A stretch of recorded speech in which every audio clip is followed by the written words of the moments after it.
Hi friends, ಬನ್ನಿ ನಾನಿವತ್ತೊಂದು ಮಿಕ್ಸರ್ನ ಒಂದು ಆರ್ಮೇಚರ್ನ ಬದಲಾಯಿಸೋ ಸರಳ ಮಾಹಿತಿನ ತೋರಿಸ್ತಾ ಇದ್ದೀನಿ.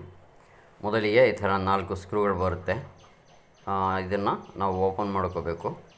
ಓಪನ್ ಮಾಡ್ಕೊಂಡ ನಂತರ ಭಾಳ ಈಸಿಯಾಗಿ ಮಾಡ್ಕೋಬೋದು. Welcome to my channel supreme ರಿಪೇರ್ಸ್ಗೆ ಸುಸ್ವಾಗತ. ಆನಂತರ ಇದರ ಕಾರ್ಬನ್ ಬ್ರಷ್ ಏನಿದೆ ಇದನ್ನು ಓಪನ್ ಮಾಡ್ಕೋಬೇಕು. ಆನಂತರ ಇದನ್ನು ಸಿಂಪಲ್ಲಾಗಿ ಈ ಥರ ಮೇಲ್ಗಡೆ ಎತ್ತಿದ್ರೆ ಇದು ಕೆಲವು ಬರುತ್ತೆ, ಕೆಲವಕ್ಕೆ ಮೇಲ್ಗಡೆಯಿಂದ ಸ್ವಲ್ಪ ಸಿಂಪಲ್ಲಾಗಿ ಒಂದು ಸಣ್ಣ ಏಟು ಹೊಡೆದ್ರೆ ಬಂದುಬಿಡುತ್ತೆ. ಈ ಥರ ಮಿಕ್ಸರ್ನ ಬಿಚ್ಚನೆ ನಾವು ಆರ್ಮೇಚರ್ನ ಬದಲಾಯಿಸ್ಕೋಬೋದು. ಸ್ವಲ್ಪ ಟೈಟಾಗಿರುತ್ತೆ. ಇದನ್ನು ಈ ಥರ ತಿರುಗಿಸಿ ನಿಧಾನಕ್ಕೆ ಈ ಥರ ತೆಗೆದ್ರೆ ಹೊರಗಡೆ ಬಂದುಬಿಡುತ್ತೆ. ವಿಡಿಯೋ ಇಷ್ಟ ಆಗಿದ್ರೆ ದಯವಿಟ್ಟು ಲೈಕ್ ಮಾಡಿ, ಶೇರ್ ಮಾಡಿ, ಕಮೆಂಟ್ ಮಾಡಿ. ನೋಡಿ, ಈಗ ಬೇರೆ ಆರ್ಮೇಚರ್ನ ನಾನೀಗ ಸೇರಿಸ್ತಾ ಇದ್ದೀನಿ. ಇದಕ್ಕೊಂದೆರಡು ಹೈಟ್ ಅಡ್ಜಸ್ಟ್ಮೆಂಟ್ಗೆ ಅಂದ್ಬಿಟ್ಟು ಒಂದೆರಡು ವಾಷರ್ ಹಾಕಿ ಆನಂತರ ಇದಕ್ಕೆ ಸ್ವಲ್ಪ ಆಯಿಲ್ ಹಾಕಬೇಕಾಗುತ್ತೆ. ಆಯಿಲ್ ಹಾಕ್ಕೊಂಡು ಮತ್ತೆ ಹೇಗಿತ್ತು ಹಾಗೆ ಸೇರಿಸ್ತಾ ಹೋಗ್ಬೋದು. ಪೂರ್ತಿ ಮಿಕ್ಸರ್ ಏನು ಬಿಚ್ಚಬೇಕಾಗಿಲ್ಲ. ಇದನ್ನು ಹೀಗೆ ಹೊರಗಡೆಯಿಂದನೇ ನಾವು ಈಸಿಯಾಗಿ ಬದಲಾಯಿಸ್ಕೋಬೋದು. ಆನಂತರ ನಿಧಾನವಾಗಿ ಈ ಥರ ಸ್ಟ್ರೈಟಾಗೆ ಸೇರಿಸ್ಕೋಬೇಕು. ಆರ್ಮೇಚರ್ ಕ್ರಾಸ್ ಇಡಬಾರ್ದು, ಕರೆಕ್ಟಾಗಿ ಸ್ಟ್ರೈಟಾಗಿ ಇಟ್ಟು ಆನಂತರ ಒಂದು ಬಾಲ್ಸ್, ಇದು ಹೈಟ್ ಅಡ್ಜಸ್ಟ್ಮೆಂಟ್ಗೆ ಮತ್ತು ಮೋಟರ್ನಲ್ಲಿ ಸೌಂಡ್ ಬರದೇ ಇರಲಿ ಅಂದ್ಬಿಟ್ಟು ಇದನ್ನು ಇಡ್ತೀವಿ. ಅದನ್ನು ಹಾಕಿ ಆನಂತರ ನಾವು ಈ ಥರ ಕೂರಿಸ್ಕೋಬೇಕು. ಬಾಲ್ಸ್ನ ನಾನು ಆಮೇಲೆ ಹಾಕ್ತೇನೆ, ಆಮೇಲೆ ತೋರಿಸ್ತೇನೆ.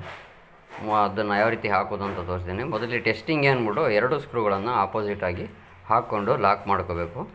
ಈಗ ಈ ಮೋಟಾರ್ನ ಒಂದು ಬೋಲ್ಟ್ ಏನಿದೆ ಇದನ್ನು ನಾವು ಬಿಚ್ಕೋಬೇಕಾಗುತ್ತೆ. ಬಿಚ್ಕೊಂಡ ನಂತರ ಈ ಬಾಲ್ಸ್ ಇದನ್ನು ಈ ರೀತಿ ಸೆಂಟ್ರಿಗಿಟ್ಟು ಕರೆಕ್ಟಾಗಿ ಆರ್ಮೇಚರ್ ಪಾಯಿಂಟಲ್ಲಿ ಕೂರಬೇಕು. ಆನಂತರ ಸ್ವಲ್ಪ ಆಯಿಲ್ ಹಾಕಿ ಈ ಬೋಲ್ಟನ್ನು ನಾವು ಸೇರಿಸ್ಕೋಬೇಕು. ಇದನ್ನು ತುಂಬ ಟೈಟಾಗಿ ಸೇರಿಸ್ಬಾರ್ದು. ಕಟಿಂಗ್ ಪ್ಲೇರ್ನಿಂದ ಲಾಕ್ ಯಾವ ರೀತಿ ಮಾಡ್ಕೋಬೇಕು ಅಂದರೆ, ನೋಡಿ, ಹೈಟು ಆರ್ಮೇಚರ್ ಒಂದು ಕೂದಲೆಳೆ ಅಂತರದಲ್ಲಿ ಜಂಪ್ ಆಗಬೇಕು, ಆ ಥರ ಸೇರಿಸ್ಬೇಕು. ತುಂಬ ಟೈಟಾಗಿ ಸೇರಿಸ್ಬಿಟ್ರೆ ಆರ್ಮೇಚರು ರನ್ ಆಗೋಲ್ಲ. ನೋಡಿ, ಈ ಥರ ಫ್ರೀಯಾಗಿ ಫ್ಲೋ ಆಗೋ ಥರ ನಾವು ಸೇರಿಸ್ಕೋಬೇಕಾಗುತ್ತೆ.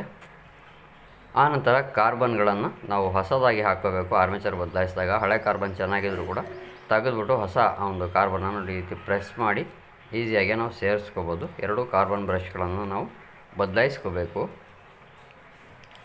ನೋಡಿ, 2 ಕಾರ್ಬನ್ ಬ್ರಷ್ಗಳನ್ನು ನಾನೀಗ ಬದಲಾಯಿಸ್ಕೋತಾ ಇದ್ದೇನೆ. ಪೂರ್ತಿ ಮೋಟ್ರೇನು ಬಿಚ್ಚಬೇಕಾಗಿಲ್ಲ. ಹೀಗೆ ನಾವು ಮಿಕ್ಸರ್ನ ಒಳಗಡೆ ಇದ್ದ ಹಾಗೆ ನಾವು ಈಸಿಯಾಗಿ ಮಾಡ್ಕೋಬೋದು. ಒಂದು ಸರಳ ಮಾಹಿತಿನ ನಾನು ನಿಮಗೆ ತೋರಿಸ್ತಾ ಇದ್ದೀನಿ. ಇದು ಸಕ್ಸಸ್ ಕೂಡ ಆಯಿತು.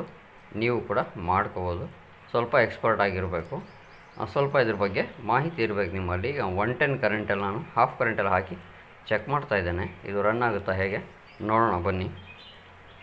ನೋಡಿ, ಈಸಿಯಾಗಿ ರನ್ ಆಗ್ತಾಯಿದೆ. 110 ಹಾಕಿದಾಗ ಈ ಥರ ಒಂದು ನೈಸ್ ಸೌಂಡ್ ಬರುತ್ತೆ. ಇದರಲ್ಲಿ ಈಸಿಯಾಗಿ ರನ್ ಆಗಬೇಕಿದು. ರನ್ ಆಗದೆ ತಕರಾರು ಆಯಿತು ಅಂದರೆ, ಸರಿಯಾಗಿ ಓಡಲಿಲ್ಲ ಅಂದರೆ ಅದು ಸೂಟ್ ಆಗಿಲ್ಲ ಅಂತ ನಾವು ತಿಳ್ಕೊಬೇಕಾಗುತ್ತೆ. ನೋಡಿದ್ರೆ ಇಷ್ಟು ಈಸಿಯಾಗಿ ರೆಡಿ ಮಾಡ್ಕೋಬೋದು.